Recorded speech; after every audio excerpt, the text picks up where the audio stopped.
नमस्कार दोस्तों, स्वागत है आपका मेरे चैनल पर मार्केट की इन्फॉर्मेशन पर। और आपके सामने जो शेयर है वो है कैप्लिन पॉइंट लैब। ठीक है।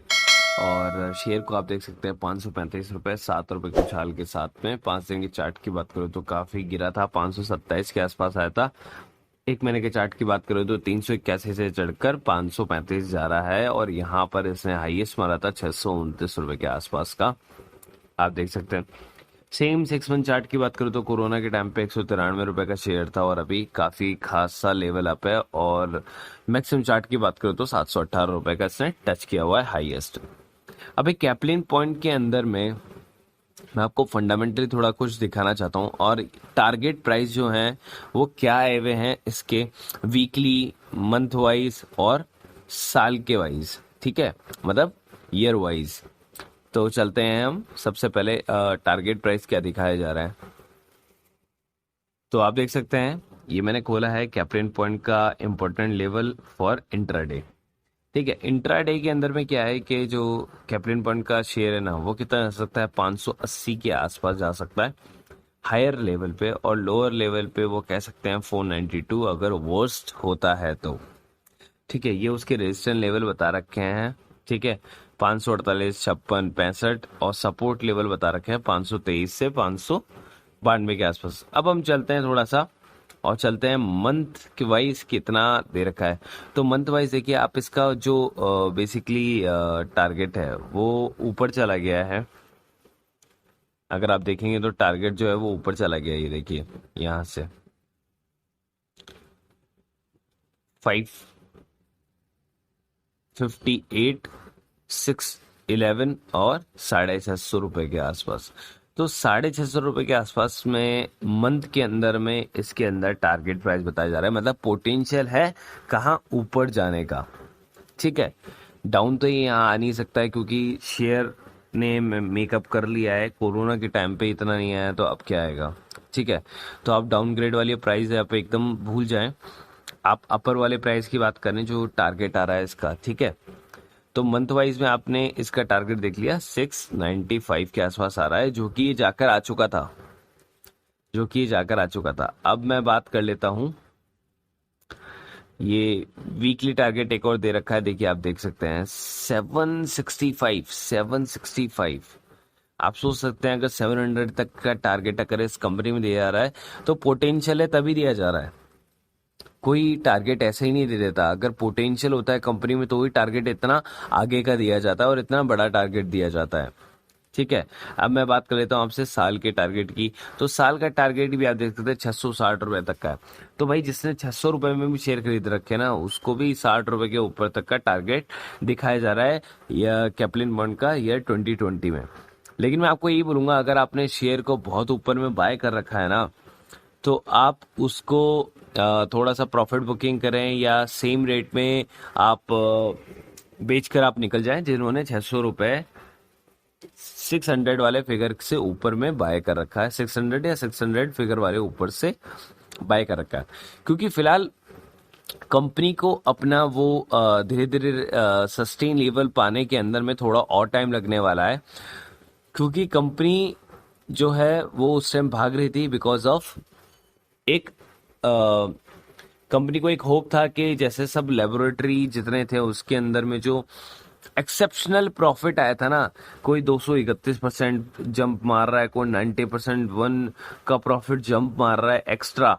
तो सबको इससे भी वही एक्सपेक्टेशन था, लेकिन ऐसा नहीं हुआ और इस कंपनी के नेट प्रॉफिट के अंदर में ऐसा कुछ नहीं देखा गया, इसलिए इसका जो प्राइस है वो वापस से नीचे फॉल हो गया। और वहीं Aarti drugs, Divi's lab, Laurus lab, ठीक है, ये सारे शेयर अभी भी स्टिल ऊपर चले गए क्योंकि इन्होंने एक्सेप्शनल प्रॉफिट दिया था।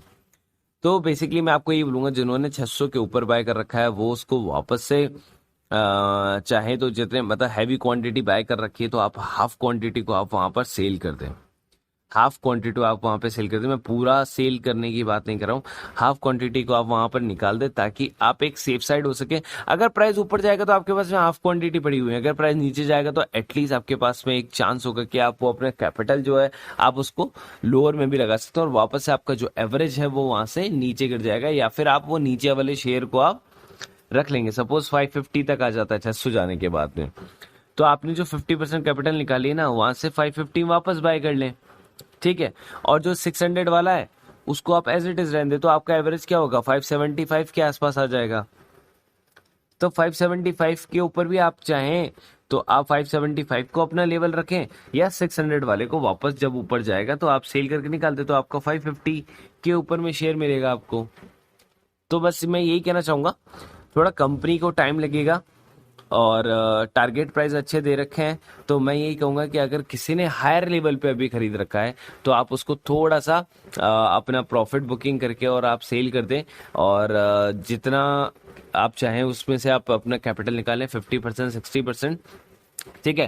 क्योंकि अभी जो कंपनी चल रही है ना, अभी जो कंपनी सपोज कंपनी वर्क कर रही है ऐसे, ठीक है, और जो शेयर का प्राइस है ना, ये शेयर के प्राइस समझिए आप, है ना, वो शेयर का प्राइस कहाँ चल रहा है, यहाँ पे चल रहा है अभी, स्टिल यहाँ पे चल रहा है, ठीक है। तो कंपनी जो थी ना वो यहाँ चल रही थी बिफोर, मतलब क्वार्टर रिजल्ट आने के बाद में, और उसका अब मार्केट वैल्यू यहाँ चल रहा है, तो इसका मतलब यहाँ आ गया मार्केट वैल्यू और आपका शेयर प्राइस यहाँ है, तो इसका मतलब और करेक्शन हो सकता है कभी भी। तो इसलिए मैं आपको कह रहा हूँ जब तक ये ऊपर नहीं जाता ना इसका रियल मार्केट वैल्यू, तब तक इसका जो ये एक्चुअल जो मार्केट प्राइस दे रखा है ना, इसमें करेक्शन कभी भी हो सकता है। इसलिए यहाँ पर रेजिस्टेंस मारे हुए है, ठीक है, कभी ऊपर चला जाता है, कभी नीचे, ऊपर नीचे ऊपर नीचे, एक ही लेवल में दौड़ रहा है, ठीक है। करेक्शन के थोड़ा बहुत करेक्शन होता है, फिर एक लेवल पकड़ लेता है, फिर करेक्शन होता है हल्का सा, फिर एक लेवल पकड़ लेता है, ऐसे। तो मैं आपको यही बोलूंगा, जो मार्केट अभी वैल्यू है ना इसका, वो है थोड़ा नीचे, और जो इसका रियल वैल्यू जो चल रहा है ना, इंट्रिंसिक वैल्यू, वो यहाँ है और मार्केट वैल्यू यहाँ है। तो बेसिकली थोड़ा बहुत करेक्शन हो सकता है रेजिस्टेंस लेवल पे। तो मैं आपको यही बोलूंगा कि टारगेट इसका अच्छा दिया जा रहा है, क्योंकि कंपनी में स्टिल पोटेंशियल है, और मैं आपको यही बोलूंगा जिन्होंने हायर प्राइस में खरीद रखे हैं वो अपना कैपिटल को सेव कर सकते हैं आगे जाके, और अपना हाफ कैपिटल निकाल सकते हैं सेल ऑफ करके। सो गाइज, ये था कैप्लिन पॉइंट के बारे में टारगेट, और फंडामेंटली मैं आपको दिखा सकता हूँ कंपनी कितनी मजबूत है, इसलिए इसका टारगेट इतना बड़ा दिया जा रहा है। सबसे पहले मैं आपको दिखाना चाहूंगा रिटर्न ऑन कैपिटल एम्प्लॉयड। भाई कैपिटल एम्प्लॉयड आप देख सकते हैं, ये कंपनी का प्रॉफिट होता है कि कंपनी आपको प्रॉफिट कितना कर रही है मार्केट में, 38% आ रहा है, और सेल आ रही है इसकी 15%। तो तीनों 3 डिजिट है, डिविडेंड डील कंपनी देती है, स्टॉक का पीई भी नीचे है, ज्यादा ऊपर नहीं है, और आप देख सकते हैं कोई कॉन्स नहीं है भाई, कोई कॉन्स नहीं है, केवल डेटर डेज के अलावा बाकी सारा प्रॉफिट ही प्रॉफिट की और प्रोज ही प्रोज है इसके अंदर में, ठीक है। अगर हम बात करते हैं पेयर कंपैरिजन की, तो मैंने आपको दिखा देता हूं। तो जो नेट प्रॉफिट क्वार्टर है ना, यहाँ पे देख सकते हैं आप, नेट प्रॉफिट क्वार्टर ये रहा, कितना है 42, और कंपनी का नेट प्रॉफिट क्वार्टर कितना गिरा, 30% नीचे गिर गया था। 30% कहाँ गिरा था, नीचे गिर गया था, ठीक है। इसलिए कंपनी का जो शेयर प्राइस है वो नीचे गया, ठीक है। सेल्स 14% नीचे थी, ठीक है, और इन्होंने रिसर्च एंड डेवलपमेंट के अंदर अभी ज्यादा एक्सपेंसेस कर दिए थे, जिससे इनका नेट प्रॉफिट भी नीचे गिर गया था। अब उसके अलावा आप देख सकते हैं कि जैसे ये कंपनी है, ठीक है, इसने 1000 करोड़ का प्रॉफिट कमाया, ठीक है, तो कंपनी का शेयर प्राइस भी अच्छा जा रहा है, ठीक है। अगर आप देखें कि अजंता फार्मा, तो अजंता फार्मा ने क्या किया भैया, अजंता फार्मा का नेट प्रॉफिट था ये, लेकिन पॉजिटिव गया। हमारे पास हमने कैप्लिन पॉइंट को देख सकते हैं हम, ठीक है, और कैप्लिन पॉइंट के अलावा ये मेडिकामेन बायोटेक आप देख सकते हैं नेगेटिव था। तो ठीक है, 2-3 नेगेटिव जो थे ना, इन्होंने कोविड-19 के जो क्वार्टर थे, बाकी सब तो पॉजिटिव परफॉर्म कर रहे हैं और ये नेगेटिव परफॉर्म कर रहे हैं एक तरीके से, ठीक है। क्योंकि कंपनी को प्रॉफिट से मतलब होता है, कोई मतलब नहीं होता कि कंपनी क्या कर रही है, कैसे काम कर रही है, ठीक है। इसलिए कैप्लिन पॉइंट के अंदर में थोड़ा बहुत करेक्शन आपको देखने को मिला, लेकिन कंपनी की ग्रोथ वगैरह सब चीज अच्छी है। नेट प्रॉफिट का अगर मैं आपको वो दिखाऊं कंसिस्टेंसी, तो नेट प्रॉफिट की कंसिस्टेंसी देखिए आप, 33, 40, 30, 40, 60, 40, 50, अब यहाँ पर वापस से गिरा, ठीक है। यहाँ पर जैसे गिरा था ना, यहाँ पर वापस बढ़ा, और फिर यहाँ वापस गिर गया।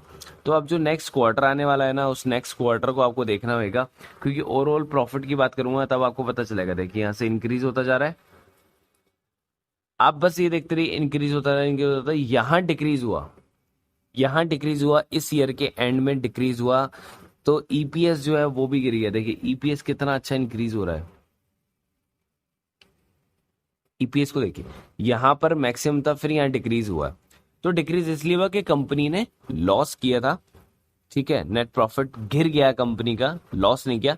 नेट प्रॉफिट जो है वो डाउन हुआ है पिछले क्वार्टर के दौरान, तो इसलिए कंपनी का जो बेसिकली आपको शेयर प्राइस है ना, उसके अंदर थोड़ा बहुत करेक्शन देखने को आपको मिला है। इसमें रिटर्न ऑन कैपिटल एम्प्लॉयड की भी बात कर लेते हैं। तो रिटर्न ऑन कैपिटल एम्प्लॉयड देखिए आप, बढ़ते हुए क्रम में है, बढ़ते हुए क्रम में 50 से ऊपर है, लेकिन यहाँ पर गिरा है, ठीक है, मार्च के बाद में। प्रोमोटर्स होल्डिंग देख लें, 70% के आसपास है, 27% इनके पास है, पब्लिक के पास।